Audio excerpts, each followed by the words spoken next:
Hello student, good afternoon. अपन polyp और medusae उसके आकार की संरचना और उसकी जो फंक्शनल एक्टिविटी है कार्य की और उसकी हिस्टोलॉजी के बारे में अपन पढ़ रहे थे। पॉलिप और मेडुसाई अपन ने पढ़ा था इससे पूर्व ये वीडियो लेक्चर के थ्रू। आज अपन देखते हैं इसकी रेडियल सिमेट्री जो होती है मेडुसाई की।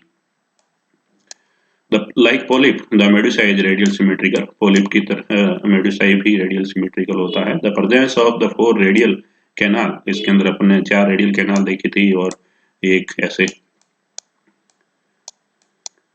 बीच में इसके स्टोमक होता है। और ये radial canal act as a gastrovascular cavity की तरह काम करती है। Principle of radial is per radii half way between any two per radii of radius of the second order to inter radius में भी टेकन। ठीक है ना, यहाँ पर जैसे अपन लें या इसके बीच में यूं ले तो ये अपन को रेडियल सिमेट्री यहाँ नहीं, इसके एकदम बीच में। तो आगे वाला डायग्राम में आप देखेंगे may be taken a half between upper radius and inter radius on the other side of the radius of the third order r add radius and half between any add radius and the adjust per r inter radius के radius of the fourth order। सब वो आपको diagram में समझ में आएगा ये क्या कह रहा है यहाँ पर। तो thus there are a 4 per radii and 4 inter radii and 8 radii and 16 sub radii in odd। ठीक है ना, तो ये जैसे ये भी यहाँ ये आप देख रहे हैं ना यहाँ E1 सब रेडियस, ये इंटर रेडियस मतलब बीच में, सब रेडियस, एड रेडियस, सब रेडियस एंड पर रेडियस। तो ये टोटल 1 2 3 4 5 6 7, ठीक है ना, ये 8 रेडियाई निकलेंगे। तो उसके बारे में यहाँ कहा जा रहा है।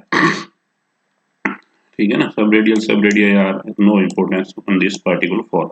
In Obelia, the radial canals, the angles of the mouth and the 4 of the tentacles are the per radial, and 4 more tentacles are interradial, and the remaining 8 tentacles bearing the lithocytes are adradial. The subradial are no important, तो subradial का importance नहीं है। interradial, per radial और adradial, ठीक है ना, इनकी मुख्य भूमिका है। तो 3 और 4 टोटल मिला के 4 into 4 8 होते हैं। तो ये एक तो ये जहां पर स्टेटोसाइट्स होती है ये टोटल आपको 8 देखने को मिलती है। 5 6 7 और ये 8।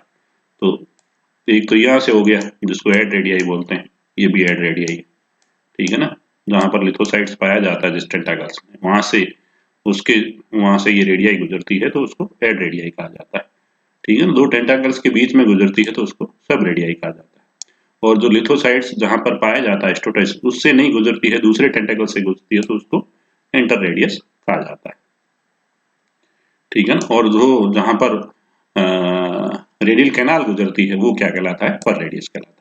तो ये रेडियल कैनाल गुजर रही है उस टेंटाकल से जो रेडियाई गुजर रही है वो क्या कहलाती है, पर रेडियाई। और 2 टेंटाकल्स के बीच में जो रेडियल है वो कहलाती है सब रेडियाई। और जहां पर स्टेटोसाइट्स पाया जा रहा है जिसके बेस में टेंटाकल्स के, तो वहां से जो रेडियाई गुजर रही है वो कहलाएगी एड रेडियाई। तो एड रेडियाई, सब रेडियाई, पर रेडियाई, ये समझ में आ गया। इंटर रेडियाई तो जहां पर ये रेडियल कैनाल भी नहीं है और स्टेटोसाइट्स भी नहीं है और दूसरे जो स्टेटो क्या कहते हैं टेंटेकल से जो रेडियाई गुजर रही है वो कहलाएगी इंटर रेडियाई। तो आप इंटर रेडियाई, ठीक है, एड रेडियाई, ठीक है, और सब रेडियाई और पर रेडियाई, ये टोटल 8। और क्या कहते हैं 4 और 4 दोनों मिलाकर ये एक रेडियल कैनाल और दूसरी रेडियल कैनाल के बीच में, इन दोनों के बीच में जो रेडियाई गुजरेगी वो टोटल कितनी होगी, 8 होगी।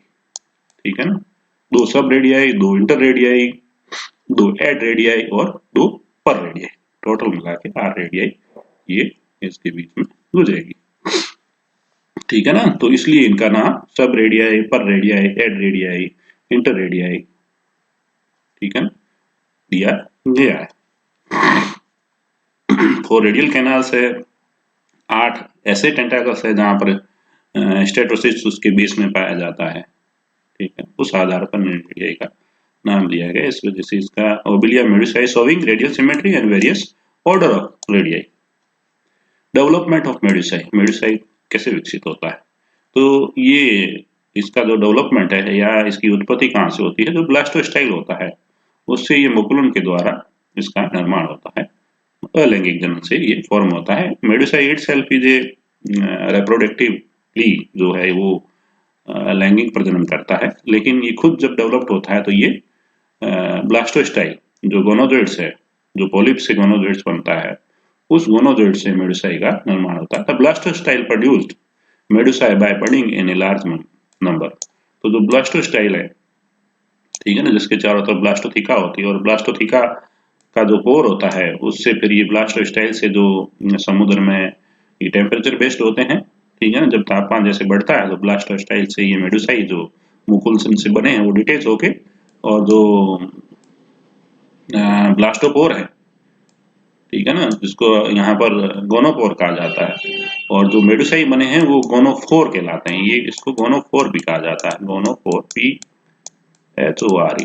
जबकि ब्लास्टोस्टाइल का जो माउथ होता है, पोर होता है, उसको गोनोपोर कहा जाता है, ठीक है ना, गोनोपोर PORE। तो वहां से ये जो मेडुसाई है या इसको गोनोफोर कहा जाए, वो जब टेम्परेचर के ऊपर बेस्ड होती है तब ये ब्लास्टोस्टाइल से डिटेच होकर इससे बाहर आ जाती है, और फिर ये समुद्र में स्वतंत्र रूप से मूव करता है और तैरता है, ठीक है ना। और ये बाइसेक्सुअल होता है, ठीक है ना, और स्पर्म और ओवम अलग अलग मेडुसाई से प्रोड्यूस किए जाते हैं। The cavity of blastostyle pushes the coenosarc out to form a small protodents और बड बनती है मुकुलन। The bud grows larger and coenosarc become like a vesicles. तो वेसिकल के रूप में डेवलप्ड होते हैं जो सिनोसार्क से, उससे पुशेस बाहर की तरफ, जो ब्लास्टोस्टाइल है वो बाहर की तरफ निकलता है, मतलब उसमें सूजन आ जाती है, जैसे फफोला बन गया हो, उस तरह ब्लास्टोस्टाइल से जो स्वेलिंग होती है, और स्वेलिंग से सिनोसार्क तो वो बाहर की तरफ एक वेसिकल थैलस लाइक या गोल स्ट्रक्चर रिक्तिकाओं के जैसा एक आकार बाहर की तरफ डेवलप्ड होता है, और वो फिर उसमें स्टाल्क बनती है, और उसके बाद में जैसे टेम्परेचर बढ़ता है और जैसे ही इन्वायरमेंटल जो कंडीशन है इसके फेवर में होती है, तो वो उससे ब्लास्टोस्टाइल से अलग होकर वो इसे ब्लास्टोपोर से या अपन कहें गोनोपोर से बाहर आ जाता है। The blastostyle a narrow stalk, the cavity of vesicle is continuous with the enteron of blastostyle. तो इसकी जो कैविटी है वो वेसिकल के अंदर की जो कैविटी है, तो उसमें भी कैविटी पाई जाती है, जिससे क्या है कि जो डेवलपमेंट के लिए जो न्यूट्रिएंट चाहिए वो इस मेडुसाई को मिलते रहते हैं जब वो उसके साथ अटैच होता है तब। तो कैविटी है, the cavity vesicles he continuous with the intron. तो जो ब्लास्टोस्टाइल है इंट्रॉन यानी कि गैस्ट्रोवेस्कुलर कैविटी किसकी, ब्लास्टोस्टाइल के, उसके साथ ये जुड़ा हुआ रहता है, उसके साथ कंटिन्यूस होता है। Distal ectoderm of the vesicle separate into two layers. तो उसका अंतिम जो सिरा है एक्टोडर्म ऑफ द वेसिकल्स का, तो वो सेपरेट होता है किससे, दो स्तरों में। The inner layer of ectoderm splits to acquire a cavity called a bell rudiments. तो अंदर की तरफ जो एक्टोडर्म है वो अलग हो जाती है, स्प्लिट हो जाती है, और एक कैविटी फॉर्म होती है, बेल रूडिमेंट्स बनता है, जो पूरी तरह से विकसित नहीं होता है, वो आगे चल के डेवलप होता है। There are the now two layers of the ectoderm. तो एक्टोडर्म के दो स्तर बन जाते हैं, एक आउटसाइड का बेल रूडिमेंट्स और एक one layer on the inner side, एक बाहर की तरफ का, एक अंदर की तरफ, ठीक है ना। बाहर की तरफ से होता है वो बेल रूडिमेंट्स बन जाता है, और अंदर की तरफ एक लेयर बन जाता है। The cavity of the bell rudiments assumes the shape of sub umbrella. तो अंदर की जो कैविटी, ठीक है ना, एक ऐसे बन जाता है, तो अंदर की जो कैविटी है वो कहलाती है सब अम्ब्रेला कैविटी, एंड मेनोब्रियम बन जाता है यहाँ पर, ठीक है, is form in the centre. तो मेनोब्रियम है वो एक बीच में बनता है, तो ये सब अम्ब्रेला कैविटी कहलाती है, और बाहर वाला जो उभरा हुआ भाग है वो एक्स अम्ब्रेला कहलाता है। ये कॉनकेव साइड होती है, ये कन्वेक्स साइड होती है इसकी। The two layers of ectoderm which enclose the bell rudiment form a outside nerve bract giving a marginal and circular sac called velum। तो ये बाहर की तरफ उसके velum का निर्माण होता है। In most hydrozoan medusae, the velum grows and becomes prominent, but in obelia is decreased and becomes a insignificant। ठीक है ना, इसका significant यहाँ नहीं कहा जा रहा है। The manubrium acquires a mouth and marginal tentacles। तो मेनोब्रियम है, उसके माउथ विकसित हो जाता है थोड़े दिन पश्चात, marginal tentacles are formed, the stalks break and its appears close up, thus the medusae। तो वहां से वो फिर उसका जो जुड़ा हुआ भाग था, स्टाल्क था, जो उसकी नेक थी, जैसे ये ब्लास्टोस्टाइल है, तो यहाँ पर ये उभर जाते हैं पहले इस तरह, ठीक है ना। उसके पश्चात जैसे ये ब्लास्टोस्टाइल है, उसके पश्चात ये स्टाल के रूप में इस टाइप से ये वेसिकल के रूप में डेवलप होते हैं। और ये फिर यहाँ ये स्टाल्क, इसको आप स्टाल्क कहते हो। जैसे ही इसको इन्वायरमेंट कंडीशन मिलती है तो ये यहाँ से डिटेच होके ये मेडुसाई, तो यहाँ पर इसके जो कैविटी, ये अंदर कैविटी चलती है, इसको गैस्ट्रोवास्कुलर कैविटी कहा जाता है इस तरह। तो ये इसके अंदर भी है, किसके अंदर, ब्लास्टोस्टाइल के अंदर भी है। ये बाहर की तरफ होता है वो कहलाता है ब्लास्टोथिका। इसको अपन यहाँ तक ले, ठीक है ना, जिसके अंदर ये भी कवर हो जाए, ये ब्लास्टोथिका कहलाता है। और ये ब्लास्टोस्टाइल होता है जिससे ये मेडुसाई मुकुलम के थ्रू इस तरह वेसिकल फॉर्म करके ये डेवलप होते हैं। और इन्वायरमेंट कंडीशन जब इनके फेवर में होती है तो यहाँ से स्टाल्क से ये डिचेच होके लेटर इट्स ये बाहर आ जाते हैं। ये तो, और ये जो गोइनोथिका कहेंगे या, ठीक है ना, गोइनोपोर से ये बाहर निकल जाते हैं। लेटर इट्स गोनेट्स में, उसके पश्चात जो ये बाहर आ गया जो मेडुसाई, ठीक है ना, उसके अंदर क्या होता है, तो उसके गोनेट्स है, ठीक है ना, यहाँ पर जो पाए जाते हैं इसके रेडियल कैनाल है, उसके ऊपर जो गोनेट्स देखने को मिलते हैं वो धीरे धीरे मैच्योर हो जाते हैं। यहाँ पर इसके मेनोब्रियम होता है और यहाँ पर इसके माउथ होता है। तो ये इस तरह मेडुसाई देखने को मिलता है जो कि छतरी लाइक या सोसर शेप्ड, बाउल शेप्ड या अपन कहें बेल शेप्ड मेडुसाई होता है, जो संतृप्त रूप से पानी में तैरता है और लैंगिक प्रजनन करता है। ठीक है ना, ये है स्टेजेस ऑफ डेवलपमेंट ऑफ मेडुसाई, जो मैं यहाँ ऐसे बना के दिखा रहा था। तो उसी तरह ये ब्लास्टोस्टाइल है, ये ब्लास्टोस्टाइल की कैविटी है जो यहाँ मेडुसाई में भी रन करती है। ये मेडुसाई है, ये इसका स्टार्क है, ये इसके वेलम जो होता है उसके चारों तरफ टेंटेकल डेवलप होते हैं। ये आगे चल के मेनोब्रियम बनाता है, मेनोब्रियम से इसका माउथ डेवलप होता है। ये सब एम्ब्रेलर स्पेस होता है, ये इसका एक्स एम्ब्रेलर स्पेस होता है, जबकि अंदर वाला भाग सब एम्ब्रेल, ये मेनोब्रियम होता है। और ये यहाँ पर 4 लिप गार्डेड, 4 ओठों से घिरा हुआ या 4 आष्ठों से घिरा हुआ इसका मुख होता है। तो ये यहाँ पर मेनोब्रियम, माउथ, वेलम, ये रूडिमेंट मेनोब्रियम जो अभी तक विकसित नहीं हुआ है। सब एम्ब्रेल कैविटी की बात हो गई।